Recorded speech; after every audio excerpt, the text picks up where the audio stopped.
So, Star Wars: A New Hope. I remember watching this film na I was very bored because Star Wars: A New Hope is the first movie that I've watched na sobrang luma because it's from the 1970s. I think it's 1977 to be exact. And naalala ko inaantok ako. I was watching it on my monitor. So, may una na ako dito, pinapod ko ng ganyan at I remember just, snoozing. Because even though the pacing I think is fine, I just I don't like the humor, masyadong old school. Di ako nagaganda sa effects. I just remember hating. And hate is a very, very strong word, pero I remember hating the film. I also asked myself dati na, bakit ba nagustuhan ng mga tao to? Ang boring naman. But, I was engaged in the story. Na-engage ako. I was following the characters well. And while I know, okay, this trilogy is very old, so I'm going to let out some spoilers. Pero if you guys don't want to listen, so just skip this part. Anyways, so we know Luke's father is Darth Vader.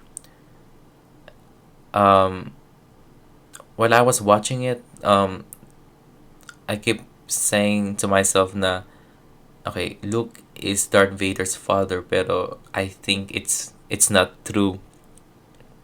So, naniniwala ako na hindi totoo yung mga fake news lang yun na they're related. Kasi it's just parang imposible mangyari while watching the story. And just like I said, I remember it being very boring. Wala masyadong nangyayari. The pacing is fine, pero still wala masyadong nangyayari. It's a very quiet film, especially in the first few halves when Luke Skywalker met the droids. It's very slow. And sometimes the lines are very cheesy, medyo choppy. But boy, I rewatched the film after watching The Force Awakens. I downloaded the movie and I rewatch it. And as I rewatch it more, the movie gets better. Kasi you now have this big context. Since nirewatch ko yung A New Hope, napod ko ng other films, so I have this like na train ko na yung utak ko, na prepared ko na yung utak ko of what's going to happen in the story. So at the same time, nagagawa kong i-analyze yung story beats nito. And yeah, gaya na sabi ko, habang tumatagal lalo ko nagugustuhan, especially the first part where they introduced Darth Vader. It was just hindi ko alam kung ano yung nakain ko nung araw na yun, kung bakit ayaw na ayaw ko sa film na to at ba't ako inaantok, pero that is like one of the best villain introductions ever. And as the story progresses, talagang na-hook ka kasi itong babaeng nakaputi, si Princess Leia, she has a mission for R2-D2, so ano yun, you wanted to know where the story goes, para siyang page turner if it's a book. And when Luke met with Obi-Wan, you keep hearing you heard about the Clone Wars, so na-curious ka kung ano yung meaning ng Clone Wars. Ngayon alam ko na kung ano yung Clone Wars ng time na yun, pero tinatry kong ipasok yung sarili ko during the 1970s, like seeing it for the first time again, yung CGI ng mga panahon na yon. And yeah, there's some kind of lore sa Star Wars na on the first movie it didn't really delve into, pero there's um, yung lore itself, the Clone Wars, when Obi-Wan told Luke that Darth Vader killed Luke's father. Um, ma ma gusto mong malaman yung yung buong history ng Star Wars. It really feels like itong mga characters na to ay talagang um, real life characters. They're not two-dimensional. Um, there's history, especially Darth Vader and Obi-Wan.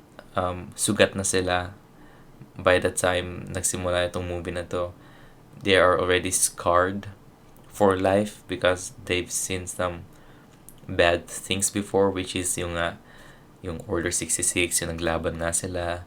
They were once brothers. And you know, it's just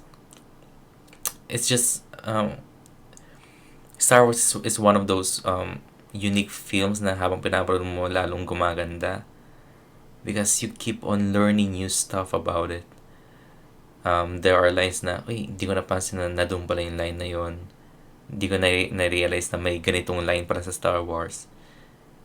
And, you know, it was a very weird film yung una ko siyang pinanood. Pero yung nga, nasanay ko na yung utak ko. It's just a very colorful world. You got Jawas, tapos yung iba pang mga lahi, yung bounty hunter for umuna kay Han Solo, si Greedo.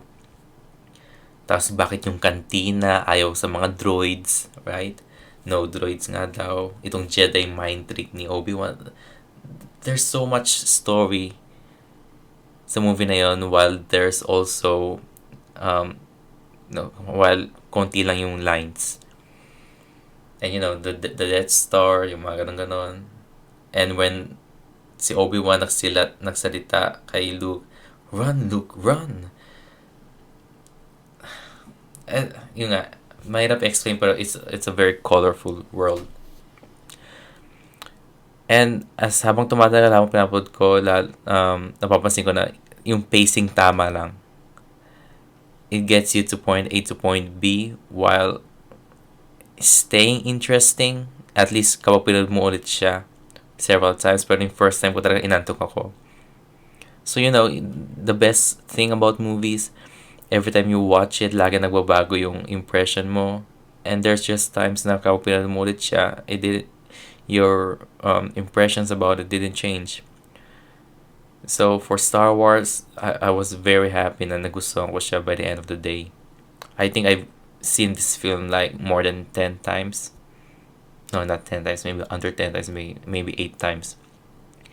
And yeah, kung i-rate ko to, ito yung number 2 sa ranking ko. Because my number one Star Wars film is Star Wars The Empire Strikes Back.